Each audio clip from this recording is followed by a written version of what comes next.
In his comments where he admitted the government engaged in torture, President Obama said we shouldn't be sanctimonious in looking back at the action of the government officials who put the torture policy in motion. But that neglects to recognize that there was actually significant dissent within these agencies about whether to adopt a torture policy. Why is it important to acknowledge that dissent?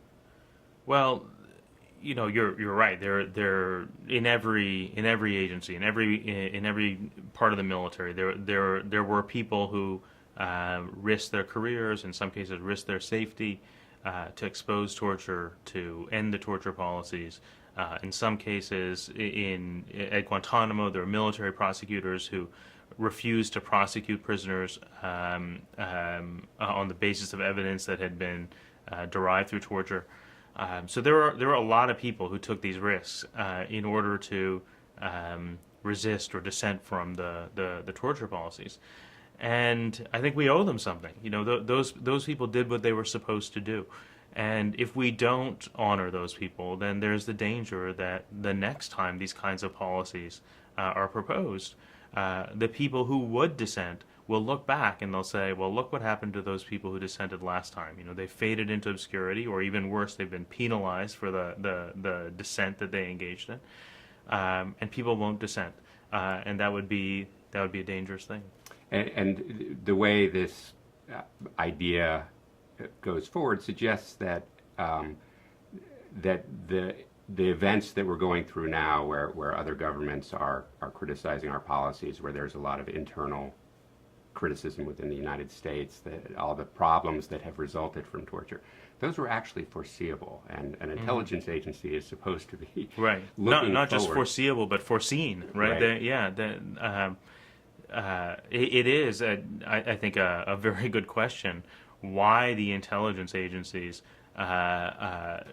seemed so caught off guard 6 or 8 years later when people started saying, "What were these policies about? What were you thinking when you adopted these policies?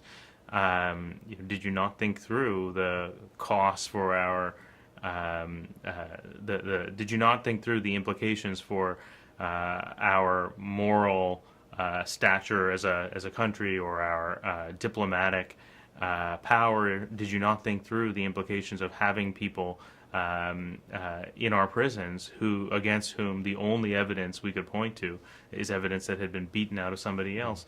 Did you not think all of that through?" And the truth is that they didn't think it through. It was a very short-sighted decision to adopt this set of policies. And it was actually some of the people with the most experience in interrogations who were opposed to these programs. That's right. The policies were driven essentially by people who were ideologically committed to the policies, not by people who had any experience to point to.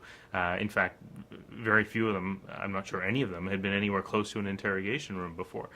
They were ideologically committed to the endorsement of torture.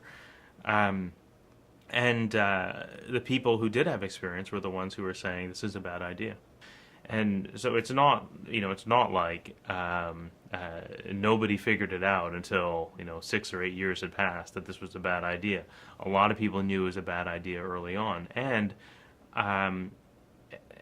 there were many other models to look to. There were the experiences of many other countries could have guided us in 2001 and 2002, and our own laws could have guided us. Torture is something that is expressly prohibited under American law. It's expressly prohibited under international legal instruments that the United States is a party to. So it bothers me when people suggest that we were groping around in the dark after 9/11, and that we should be understanding of the officials who authorize torture. We have these laws for precisely those kinds of circumstances. That this is why we decided a long time ago to outlaw torture, because we knew that at a time like that, some officials would be tempted. I don't think it makes sense now to